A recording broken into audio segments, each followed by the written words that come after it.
श्री गणेशाय नमः। दोस्तों, वीडियो शुरू करने से पहले वीडियो को लाइक कर दे और चैनल को सब्सक्राइब जरूर कर दे। Story name is Ishqbaz Session 2 and this story is begin from chapter 228 and guys don't forget to share your reviews and put on your earphones before starting the video for better experience। तो चलिए शुरू करते हैं। और जब वह उसे पीछे से कीक मारने को होती वह इंसान उसकी बैक साइड से जिप खोल देता था। ऐसा करते हुए अचानक ही नताशा को एहसास हुआ कि अब उसकी ड्रेस पूरी तरह गीली हो चुकी है और ऐसा होते ही नताशा अब अपनी मार्शल आर्ट टेक्निक ना करते हुए बल्कि अपनी ड्रेस संभालने की कोशिश करने लगी। उसे डर लग रहा था क्योंकि सामने खड़ा इंसान कुछ बोल भी नहीं रहा था। वह नहीं जानती थी कि सामने कौन है और अब उसे यहाँ से भागने में ही अपनी समझदारी लगी, पर उसे अंधेरे में रास्ते का भी पता नहीं था। वह बस इधर उधर भागने की कोशिश कर रही थी। तभी उस इंसान ने अचानक ही नताशा को अपनी बाहों में कैद किया और अंधेरे में ही उसे उठाकर बगल के एक काउच पर फेंक दिया। ये सब इतना जल्दी हुआ कि नताशा को कुछ भी समझने का मौका नहीं मिला और अचानक ही नताशा के मुंह से एक जोरदार चीख निकली। नहीं! उसके साथ ही नताशा के बदन से अगले ही पल उसकी ड्रेस गायब थी। यह महसूस होते ही नताशा जोर जोर से रोने लगी। वह अपने हाथों से अपनी बॉडी पार्ट्स को कवर करने की कोशिश करते हुए उस इंसान पर चिल्लाते हुए बोली, प्लीज प्लीज, कौन हो तुम? ऐसा मत करो, कौन हो तुम? देखो, अगर तुमने कुछ भी गलत करने की कोशिश की तो तुम्हारे लिए बहुत बुरा होगा। कोई है, प्लीज मेरी मदद करो। कहते हुए नताशा जोर जोर से रो रही थी, चिल्ला रही थी, लेकिन वह बेचारी इस बात से अनजान थी कि वह इस वक्त चेंजिंग रूम में थी। यह एक साउंड प्रूफ चेंजिंग रूम था, इसीलिए उसकी आवाज बाहर जा नहीं पा रही थी। और अचानक नताशा किस तरह चिल्लाने से वह इंसान जो कोई भी था अचानक ही नताशा के ऊपर आ गया और अपने एक हाथ से नताशा के मुंह को दबाते हुए उसे अपनी पूरी बॉडी से कंट्रोल करते हुए धीरे से उसके कानों के पास जाकर मैग्नेटिक वॉइस हुए बोला, शश शश शश वाइफी, ज्यादा पैनिक मत करो, तुम्हें वही इंसान छू रहा है जिसे छूने का हक है। और इस आवाज को सुनते ही नताशा की आंखें हैरानी से बड़ी हो गई क्योंकि उसे यह आवाज जानी पहचानी लग रही थी। वह कुछ बोलना चाहती थी लेकिन उस इंसान ने नताशा के मुंह पर हाथ रखा हुआ था। नताशा खुद को छुड़ाने के लिए हाथ पर मारने लगी। उसकी आंखों से आंसू बहने लगे। तभी वह शख्स उसके गालों पर चूमते हुए बोला, ज्यादा चिल्लाने की जरूरत नहीं है, ये कमरा साउंड प्रूफ है, कोई भी तुम्हारी हेल्प के लिए नहीं आएगा, इसीलिए अपनी एनर्जी वेस्ट करना बंद करो। कहते हुए उस इंसान ने अपने हाथ नताशा के मुंह से हटा दिए और वह अपने हाथों से नताशा को कुछ पहनाने लगा। नताशा को जब यह महसूस हुआ कि उसकी बॉडी पर एक कपड़ा आ रहा है, उसने लड़खड़ाते हुई आवाज में कहा, कौन हो तुम? रो रॉकी, क्या तुम हो? छोड़ो मुझे। यस, बहुत अच्छे से पहचानती हूँ मेरी आवाज को, काश मेरे दिल को भी पहचान पाती। तुम यहाँ अपने नए होने वाले हस्बैंड के साथ एंगेजमेंट पार्टी के लिए ड्रेस लेने आई हो, तो मैंने सोचा कि तुम्हारी हेल्प कर दूं। तुम्हारा टाइम भी बचेगा ताकि तुम अपने नए बॉयफ्रेंड के साथ मिलकर अपने हस्बैंड को चीट भी कर सको। वैसे कितनी अजीब बात है ना, एक हस्बैंड अपनी ही वाइफ के लिए उसका न्यू एंगेजमेंट ड्रेस सेलेक्ट करने आया है। कहते हुए रॉकी नताशा को उसकी ड्रेस पहन रहा था और नताशा हैरानी से अंधेरे में ही रॉकी की बातों को सुनकर हैरान थी। उसे समझ नहीं आ रहा था वह रॉकी को क्या कहे। तभी रॉकी उसे यूं ही ड्रेस पहनाते हुए बोला, मैंने तुम्हें मनाने की बहुत कोशिश की नताशा, लेकिन तुम्हें मेरी तरफ और कोशिशें नजर नहीं आती। तुमने मुझे थप्पड़ मारा, मुझे घटिया कहा, मुझे उस बात का दर्द नहीं है। मुझे तकलीफ इस बात की है कि तुम मेरी ही आंखों के सामने किसी और की बाहों में बाहें डालकर घूम रही हो और तुम मुझे घटिया सोच वाला कह रही हो। तो जरा ये बताओ वाइफी, मैंने तुम्हारी तरह कभी यह घटिया हरकत की है? मैंने तुमसे इस शादी को एक्सेप्ट करने से इनकार जरूर किया था, लेकिन फिर भी तुम्हें कभी चीट नहीं किया। मानता हूँ मुझे एलिना के साथ देखकर तुम्हें तकलीफ होती थी, लेकिन ये बात तुम भी जानती हो कि मेरे और एलिना के बीच कुछ नहीं था और इस बात की क्लैरिफिकेशन मैं तुम्हें दी भी थी, लेकिन यहाँ तो तुम मुझसे 4 कदम आगे हो। तुम तो मेरे साथ बंधे हुए उसे रिश्ते को झूठ कहकर आगे बढ़ रही हो, जिस रिश्ते को तुम्हारे हिंदुस्तान में सबसे ज्यादा पवित्र माना जाता है, प्योर माना जाता है। तुमने कहा हम दोनों की शादी इनलीगल है, इसीलिए अब तुम्हारी नजरों में इसकी कोई वैल्यू नहीं है। तो ये बताओ वाइफी, मैंने सुना है तुम्हारे हिंदुस्तान में हर किसी की शादी उसी तरह होती है, क्या सबकी शादी इनलीगल है? भले ही जबरदस्ती ही सही, लेकिन हमने तुम्हारे रिचुअल के हिसाब से शादी की थी। वह आग जिसके सामने हमने 7 फेरे लिए थे, तुम्हारे गले में पहना हुआ वह मंगलसूत्र जिसे तुमने एक लॉकेट की तरह निकाल कर फेंक दिया, तुम्हारी मांग में लगा हुआ वह लाल सिंदूर जिसे तुम लोग दुनिया की सबसे बड़ी दौलत से भी ज्यादा कीमती समझती हो, तुमने उसे एक पाउडर की तरह उठाकर साइड में फेंक दिया। तुम मुझसे नाराज हो ये तो मुझे समझ में आया था। उस वक्त मुझे लगा कि मैं तुम्हें मना लूंगा, थोड़ी मुश्किल होगी, पर एक दिन मैं तुम्हें हासिल कर लूंगा। लेकिन तुमने आज जो किया वाइफी, उसके बाद मुझे इस बात का यकीन हो गया तुम सब झूठ बोलते हो। तुम लोगों की नज़रों में शादी प्यार किसी भी रिश्ते की कोई वैल्यू नहीं है, क्योंकि अगर होता है तो तुम मुझसे लाख नाराज सही पर अपने उन रिश्तों को किसी और के नाम नहीं करती, क्योंकि नाराजगी अपनी जगह है और जिद अपनी जगह। मैंने तुम्हें हासिल करने के लिए अपनी फैमिली में सबसे झगड़ा तक कर लिया, अपने भाई के फैसले को चुनौती तक दे दी, उनके खिलाफ जाने की कोशिश कर रहा हूँ, लेकिन इन सब चीजों का कोई फायदा नहीं तब तक जब तक तुम खुद मेरे साथ नहीं रहना चाहती। मैं अब तक कोशिश की, क्योंकि मुझे लगा तुम्हारे दिल में अभी भी मेरे लिए कहीं ना कहीं प्यार है जिसे मैं एक दिन हासिल कर लूंगा, तुम्हें वह दूंगा जिसका तुम हक रखती हो, जिस पर मेरा हक है। बट नाउ आई रियलाइज मैं कोशिश भी करूँ तो किसके लिए, तुम्हें जबरदस्ती हासिल करूँ भी तो किसके लिए, तुम तो खुद मेरे साथ नहीं रहना चाहती। मेरी हार तो उसी वक्त हो गई जब तुमने मुझे कहा कि तुम मुझसे नफरत करती हो और तुम किसी और के साथ आगे बढ़कर खुश हो। वह मुझे बेटर है, तो अब मुझे लगता है कि तुम बेस्ट भी डिजर्व करती हो। That's why I am giving up on you now.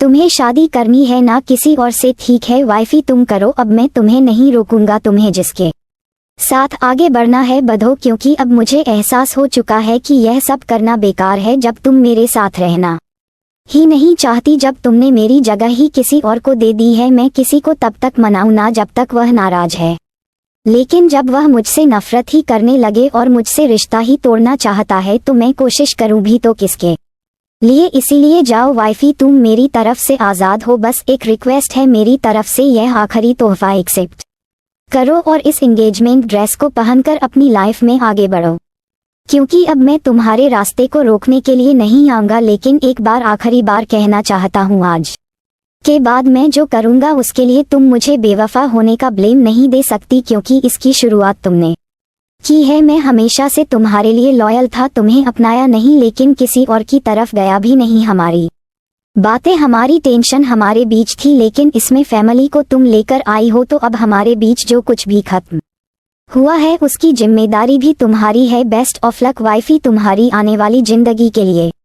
कहते हुए रॉकी की आवाज में एक दर्द था और नताशा उसकी बातों को हैरानी से सुन रही, न जाने क्यों उसने अब रॉकी के खिलाफ जाने की कोशिश नहीं की थी और अपने आप को उसकी बाहों में ढीला छोड़ दिया था, क्योंकि रॉकी भी उसके साथ कुछ गलत नहीं कर रहा था, बल्कि उसे महसूस हो रहा था कि रॉकी ने उसे कुछ ड्रेस पहनाए है। और अगले ही पल नताशा को अपने चेहरे के ऊपर कुछ पानी की बूंदें सी महसूस हुई और इससे पहले कि वह कुछ समझ पाती अचानक ही वहां लाइट आ गई। लाइट आते ही नताशा ने देखा उसके आसपास कोई नहीं था। उसने अपनी नजर घुमाकर चारों तरफ देखा, वहां सचमुच कोई नहीं था। नताशा इस वक्त का उसे पर अकेली थी और उसकी बॉडी पर एक नया ही खूबसूरत पिच कलर का एंगेजमेंट गाउन था। ये गाउन देखते ही नताशा की आंखों में काफी हैरानी थी, क्योंकि यह गाउन उसके पहले गाउन से भी ज्यादा खूबसूरत था। अब नताशा जल्दी से अपनी जगह से खड़े होकर इधर उधर अच्छी रही थी, तभी एक स्टाफ उस चेंजिंग रूम में आते हुए नताशा से माफी मांगते हुए बोली, एम सॉरी मैडम, हमसे बहुत बड़ी गलती हो गई। पता नहीं कैसे अचानक चेंजिंग रूम की लाइट चली गई थी, जिसे फिक्स करने में टाइम लगा। हम आपसे माफी मांगते हैं। ये स्टाफ नताशा से माफी मांग ही रही थी, तभी नताशा उसकी बातों को इग्नोर करते हुए अपने आप को आईने में जाकर देखते हैं तो उसे अपने चेहरे पर कुछ पानी की बूंदें महसूस हुई। उसने अपने हाथों से उस बूंद को हटाया तो शायद उसे महसूस हुआ ये रॉकी के आंसू थे। नताशा उन आंसुओं की बूंद को अपने हाथों पर लेकर इमोशनल होने लगी थी। अब उसकी आंखों से भी आंसू बहने लगे थे और वह फूट फूट कर रोते हुए अचानक ही जमीन पर गिर गई। रॉकी रॉकी रॉकी, क्यों क्यों क्यों तुम हमेशा मेरे सामने आ जाते हो? क्यों जब भी मैं खुद को स्ट्रांग करने की कोशिश करती हूँ तुम कुछ नया कर जाते हो? क्यों तुम हर बार मेरे दिल और जज्बातों से खेलते हो? क्या ये तुम्हारी कोई नई ट्रिक है? अगर नहीं तो क्यों तुम इतनी बातों को खाने के बावजूद अपनी बातों में उन 2.5 अक्षरों को शामिल नहीं करते जिन्हें सुनने के लिए मेरे कान अब तक तरस रहे हैं। मैं तुमसे प्यार करती हूँ ये तो तुम्हें पता है, पर तुम्हारे दिल में मेरे लिए क्या है ये तुम क्यों नहीं कहते। तुम्हें मैं चाहिए ये तो तुम ना जाने कितनी ही बार कह चुके हो, पर क्यों चाहिए। काश एक बार कह देते। दुनिया ने क्या कहा मुझे उस मतलब नहीं, मैं तुम्हारे लिए क्या हूँ तुम एक बार कह देते। लंबी लंबी बातें करते हो लेकिन मुंह से 2.5 अक्षर के वह शब्द नहीं निकलते। तुम मुझे ना जीने दे रहे हो, ना मरने दे रहे हो, तुम्हें याद करने की वजह भी नहीं देते और ना भूलने दे रहे हो। वाइफी की रट लगा रहे हो। काश आई लव यू भी कह देते। मुझे बिस्तर पर लाने का ख्वाब देखते हो, काश बाहों में समेटने की ख्वाहिश भी एक्सप्रेस कर देते। तुम बहुत बुरे हो रॉकी, तुम सचमुच बहुत बुरे हो। कहते हुए नताशा फूट फूट कर रो रही थी। वह इन बातों को हिंदी में कह रही थी, इसीलिए सामने खड़ी स्टाफ को उसकी बात समझ नहीं आई, लेकिन नताशा को इस तरह रोते हुए देखकर वह बहुत ही घबरा गई। वह जल्दी से दौड़ते हुए बाहर समर के पास शोर मचाते हुए बोली, sir madam is crying a lot, maybe she is too scared, please do something sir. और उस स्टाफ की बात सुनकर समर, जो कि बाहर खड़े नताशा की ही आने का इंतजार कर रहा था क्योंकि उसने अपनी ड्रेस सेलेक्ट कर ली थी, वह जल्दी से घबराते हुए चेंजिंग रूम के अंदर गया जहां नताशा फूट फूट कर फर्श पर रो रही थी। और नताशा को इस तरह रोते हुए देखकर समर जल्दी से उसे हक करते हुए उसकी पीठ को और बालों को प्यार से सहलाते हुए उसे कंफर्ट कर रहा था। नताशा क्या हुआ, तुम इस तरह रो क्यों रही हो, सब ठीक तो है क्या, तुम बहुत घबरा गई थी। देखो डरने की जरूरत नहीं है, मैं हूं ना तुम्हारे पास, प्लीज शांत हो जाओ प्लीज। कहते हुए समर उसे संभालने की कोशिश कर रहा था, लेकिन नताशा अब कुछ नहीं बोल रही थी, वह बस रोती जा रही थी। समर को ऐसा लग रहा था कि शायद नताशा अंधेरे के कारण घबरा गई थी, पर वह क्या ही जाने कि वह तो अपने दिल के अकेलेपन से डर रही है। वहीं दूसरी तरफ याना अपने सामने खड़े शख्स को देखकर हैरान थी और उसने अचानक ही घबराते हुए चीख मारी, तुम्हारी हिम्मत। और इससे पहले कि याना आगे कुछ कह पाती, राजा ने अगले ही पल उसके होठों पर अपनी उंगली रख दी और उसे शांत करते हुए अपनी मैग्नेटिक वॉइस में कहा, श खबरदार, जो तुमने कुछ भी कहने की कोशिश की शांत रहो। और इतना कहकर राका ने याना के पहने हुए ब्लाउज को उसकी बॉडी से रिमूव कर दिया। ऐसा होते ही याना की आंखें हैरानी से फैल गई क्योंकि उसने इस ब्लाउज को पहनने से पहले अंदर कुछ भी नहीं पहना था, क्योंकि ब्लाउज पैडेड था। अब याना के खुले उभार राका के सामने थे, जिन्हें देखकर राका की आंखों में एक चमक आ गई थी। लेकिन तभी याना अपनी फास्ट मूव दिखाते हुए अपने एक हाथ से अपने सीने को करते हुए दूसरे हाथ से राका को खुद से दूर धक्का देती है। रखा खुद को संभाल नहीं पाता और 2 कदम पीछे हो जाता है। इस वक्त वह लोग जिस चेंजिंग रूम में थे, ये चेंजिंग रूम लगभग एक किचन के बराबर था, जो ना तो बहुत बड़ा था और ना ही बहुत छोटा। तभी याना गुस्से से राका पर चिल्लाते हुए बोली, राका ये क्या हरकत है तुम्हारी, इतनी हिम्मत की तुम। और इससे पहले कि याना आगे कुछ कह पाती, राका अगले ही पल उसके करीब आया और उसकी कमर में हाथ डालकर झटके से अपने करीब खींचा। याना खुद को संभाल नहीं पाई और राका के सीने से जा लगी। अब दोनों ही एक दूसरे के बहुत करीब थे। याना की लोअर बॉडी में सिर्फ लहंगा था और उसकी पतली खुली कमर पर राका का हाथ। राका अपनी नीली नजरों से उसे घूरते हुए उसके चेहरे के बिल्कुल करीब आकर अपनी मैग्नेटिक वॉइस में उसके कानों के पास अपनी सांस छोड़ते हुए बोला, हिम्मत की तो तुम बात ही मत करो स्वीटहार्ट, मुझ में कितनी हिम्मत है ये तुम बहुत अच्छे से जानती हो। मैं चाहूँ तो अभी और इसी वक्त तुम्हारे साथ फिर से वही हसीन लम्हे बिता सकता हूँ और तुम चाहकर भी मुझे रोक नहीं सकती। मैं तो यहाँ फिलहाल तुम्हारी मदद के लिए आया था, पर लगता है कि अब मुझे बहुत कुछ करना होगा अपनी हिम्मत दिखाने के लिए। मुझे लगता है कि तुम भूल चुकी हो मैंने पिछली बार तुमसे क्या कहा था, तुम अब मेरी हो, तुम पर सिर्फ मेरा हक है। तुम चाहकर भी मुझसे दूर नहीं जा सकती और अगर कोशिश करोगी तो उसका खामियाजा किसको भुगतना होगा ये भी तुम्हें याद होगा। पर लगता है पिछले कुछ दिनों से मैं तुम्हारे करीब नहीं आया तो तुम्हारी याददाश्त कमजोर हो गई है। बट डोंट वरी, अगर तुम्हें कुछ भी याद नहीं तो मैं आज एक बार फिर तुम्हें सब याद दिला दूंगा। बाय द वे, मैंने तुम्हारी इस खूबसूरत बॉडी को बहुत मिस किया। कहते हुए राका अपनी लस्ट भरी नजरों से याना की पूरी बॉडी को ऊपर से नीचे तक स्कैन कर रहा था और यार उसकी आंखों में अपने लिए लस्ट देखकर शर्म से लाल हो रही थी। उसने धीरे से अपनी नजर नीचे कर ली थी। हालांकि उसे गुस्सा तो बहुत आ रहा था, लेकिन राका की नजरों और उसके हाथों के टच में कुछ अजीब था। तभी राका अपने होंठ धीरे से उसके गले और कॉलर बोन पर रखते हुए अपने घर में सांस उसकी बॉडी पर छोड़ते हुए मैग्नेटिक वॉइस बोला, अपने हाथ हटाओ, मुझे देखने दो। और याना उसकी बात सुनकर हैरानी से अपनी बॉडी को हाथों से और भी ज्यादा कवर करने की नाकाम कोशिश करने लगी, जिस बात का एहसास राका को भी हो गया। लेकिन राका आज एक नए ही फॉर्म में था। उसने दांत पीसते हुए अपना दूसरा हाथ याना के हाथ पर रखा और उस हाथ को हटाते हुए अपनी गरजती हुई आवाज में याना को वार्निंग देते हुए कहा, डोंट ट्राई दैट स्वीटहार्ट, मुझे एक ही बात बार बार कहने की आदत नहीं है। अभी तो मैं बस तुम्हें अपने होठों से फील करना चाहता हूँ, लेकिन अगर तुम चाहती हो कि मैं अपने रोमांटिक मूवमेंट को अभी और इसी वक्त शुरू कर दूं तो मुझे इसमें कोई प्रॉब्लम नहीं है sweetheart, but after that there is no guarantee of when you will be free. और बाहर बैठे लोगों को तुम क्या जवाब दोगी, तुम ही सोच लो, so the choice is yours. कहते हुए राका की आवाज में एक धमकी थी, जिसे सुनकर याना काफी घबरा गई और अब वह ना चाहते हुए भी धीरे से अपने हाथों को नीचे कर लेती है और अपनी आंखें बंद कर लेती है, क्योंकि वह राका की आंखों में जो देख रही थी उसे देखकर ना जाने क्यों उसे बहुत शर्म भी आ रही थी, पर उसकी आंखों में आंसू भी थे। अब राका उसके फैसले को देखते हुए अपने चेहरे पर तिरछी मुस्कान लाते हुए बोला, गुड डिसीजन स्वीटहार्ट।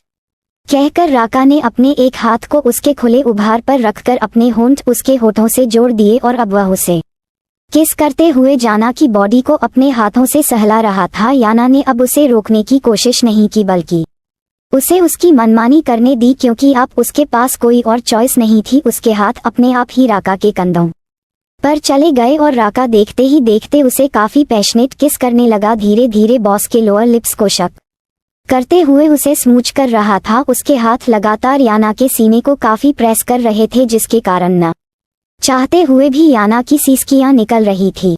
और वहीं दूसरी तरफ क्रिश और आशी के चेंजिंग रूम का माहौल काफी इंटेंस था। आशी जो कि इस वक्त एक खूबसूरत से लहंगे को पहने क्रिश की बाहों में थी, उसकी अपर बॉडी में ब्लाउज नहीं था और क्रिश घुटनों के बल उसके एक पैर को अपने कंधे पर रखे हुए उसे अपने होठों से फील कर रहा था। उसका सर आशी के लहंगे में था और आशी का चेहरा शर्म से लाल हो रहा था। उसकी आंखों से आंसू बह रहे थे। वह क्रिश के दोनों कंधों को अपने हाथों से पकड़े हुए सिसकियां ले रही थी, क्योंकि क्रिश उसे न जाने कितनी ही देर से अपने ही होठों से परेशान कर रहा था और आशी शर्म से लाल चेहरे के साथ उसे रोकते हुए रिक्वेस्ट कर रही थी, आह प्लीज अब नहीं, प्लीज रुक जाओ साइको, तुम बहुत बुरे हो, मैं आज के बाद तुम्हारे साथ शॉपिंग पर नहीं आऊंगी। तुमने मुझे कहा था कि तुम मेरी हेल्प के लिए अंदर आ रहे हो और देखो मुझे कैसे परेशान कर रहे हो।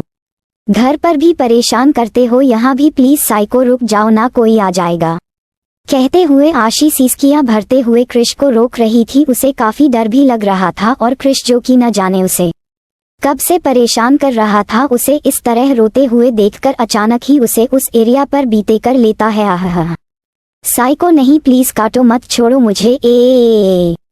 अब क्रिश जो कि न जाने कब से आशी को इस तरह रोते और शिकायत करते हुए देख रहा था, धीरे से अपना चेहरा बाहर निकलते हुए आशी से अलग हुआ और गुस्से से खड़ा होकर उसके चेहरे को अपने हाथों से दबाते हुए बोला, शट अप फायरफ्लाई, कब से कह रहा हूँ खामोशी से खड़ी रहो, तुम्हें सुनाई नहीं देता, पति हूँ तुम्हारा, तुम्हें मुझसे डरना चाहिए लेकिन तुम लोगों से डर रही हो, तुम इतनी आसानी से नहीं सुधरोगी, तुम्हें तो मैं बताता हूँ। कहते हुए क्रिश ने आशी को अपने कंधे पर उठा लिया और उसे सामने चेंजिंग रूम में रखे हुए एक बड़े से काउच पर लिटाया और इससे पहले कि आशी कुछ समझ पाती वह अचानक ही उसके ऊपर आ गया। आशी अचानक क्रिश के इस तरह करने से हैरान थी। इससे पहले कि वह उसे कुछ कह पाती, क्रिश अगले ही पल आशी के लहंगे की डोर खींचा दी और एक झटके में लहंगा उसके शरीर से अलग कर दिया। अब वह अपनी लस्ट भरी नजरों से आशी को ऊपर से नीचे तक देखते हुए अपने दोनों हाथों से उसकी बॉडी को सहलाते हुए एक बार फिर उसके होठों पर अपने होठ रख देता है और उसे किस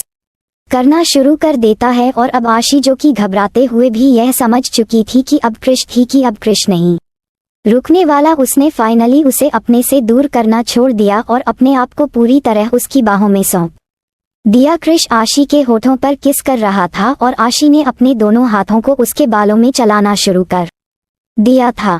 आशी का साथ पाते ही क्रिश उसे काफी सॉफ्ट और पैशनेट तरीके से किस कर रहा था। दोनों ही इस वक्त एक दूसरे की बाहों में काफी पैशनेट होने लगे थे। क्रिश आशिकी के होठों को काफी प्यार से किस करते हुए धीरे से अपनी जीभ उसके मुंह में इंटर कर फ्रेंच किस करने लगा और आशी वह भी अब क्रिश के प्यार भरे टच में पिघलते हुए उसकी किस में उसका रिस्पॉन्स कर रही थी।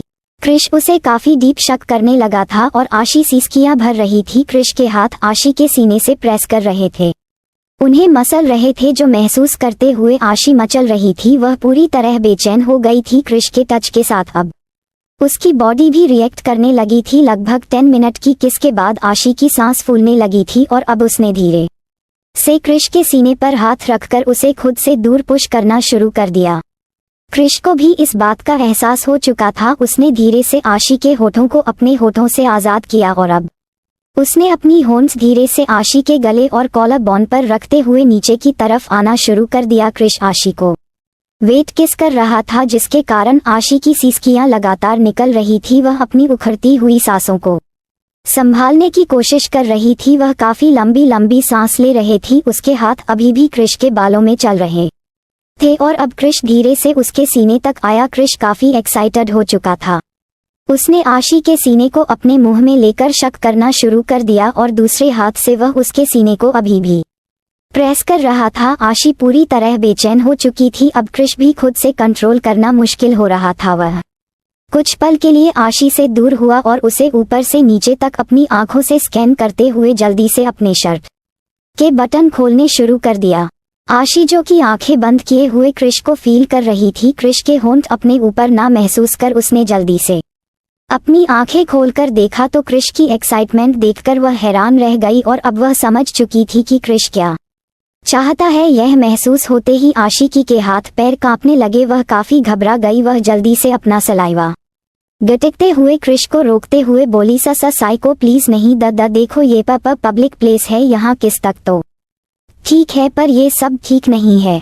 प्लीज साइको, यहाँ इसके आगे नहीं। तुम घर चलकर जो चाहे वह करना। आई प्रॉमिस मैं तुम्हें नहीं रोकूंगी, पर यहाँ नहीं, मैं कंफर्टेबल नहीं हूँ। प्लीज साइको, कहते हुए आशी ने जल्दी से क्रिश को गले लगा लिया। उसके दिल में एक घबराहट थी। उसका दिल जोरों से धड़क रहा था और क्रिश, जो कि इस वक्त पूरी तरह आउट ऑफ कंट्रोल हो चुका था, आशी की इतना रिक्वेस्ट करने पर ना चाहते हुए भी उसने किसी तरह खुद को कंट्रोल किया। लेकिन इस वक्त उसकी आंखें, जो कि लाल हो चुकी थी और माथे से पसीना बह रहा था, उसकी तेज धड़कन और सांसें साफ बता सकती थी कि इस वक्त वह किस कंडीशन में है।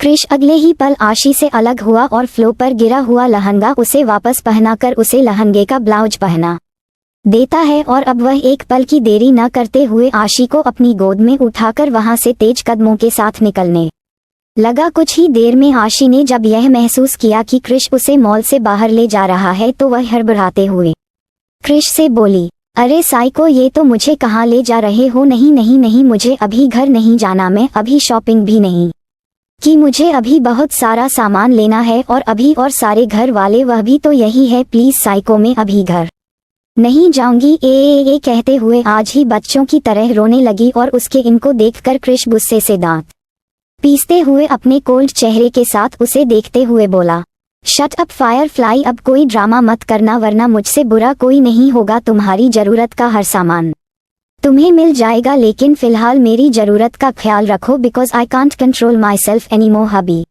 Wants you right now. कहते हुए क्रिश तेज कदमों के साथ आशी को अपनी गोद में उठाए हुए शॉपिंग मॉल के बाहर अपनी कार की तरफ चला गया। कार में आते ही उसने आशी को कार में बैक सीट पर पटक दिया।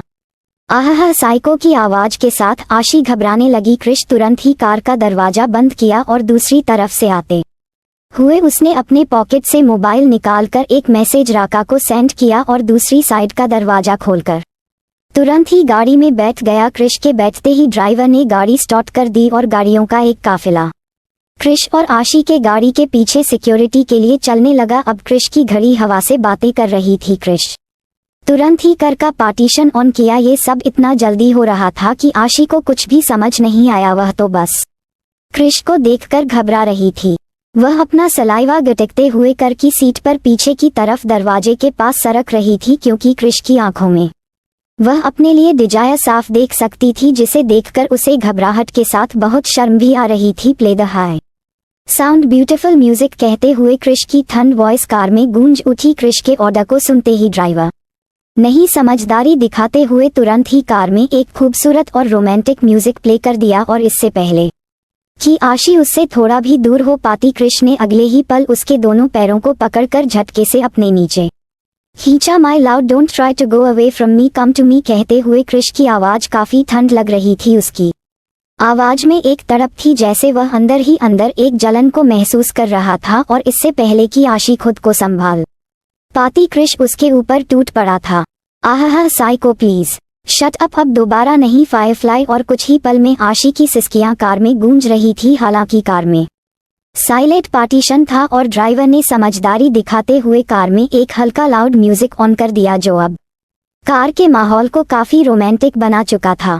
वहीं दूसरी तरफ नताशा की कंडीशन को देखते हुए समर भी उसे अपने साथ गाड़ी में लेकर घर के लिए निकल गया था। उसने इस बारे में राहुल को पहले ही मैसेज सेंड कर दिया था। राका जो कि इस वक्त याना के साथ चेंजिंग रूम में बिजी था, अचानक की मोबाइल पर कृष के मैसेज की नोटिफिकेशन आते ही वह तुरंत ही मैसेज को चेक करता है जिसमें कृष ने लिखा था I am going home with queen it is your responsibility to remain alert for the security of all family members. और यह मैसेज मिलते ही राका याना से दूर हुआ और उसे अपनी कोल्ड नीली नजरों से देखते हुए बोला थोड़ी देर में तुम्हारे पास पार्सल आएगा, तुम्हें एंगेजमेंट में वही कैरी करना है and don't try to be too over smart. इतना कहकर राका बिना कुछ कहे तेज कदमों के साथ चेंजिंग रूम से बाहर निकाल याना जो कि अब तक राका के एहसासों को अपनी बॉडी पर महसूस कर रही थी, वह अचानक ही राका के इस तरह जाने के बाद एक ठंडी सांस लेती है और अब उसकी आंखों से आंसू बहने लगे थे। हालांकि राका ने उसके साथ किससे ज्यादा कुछ नहीं किया था, लेकिन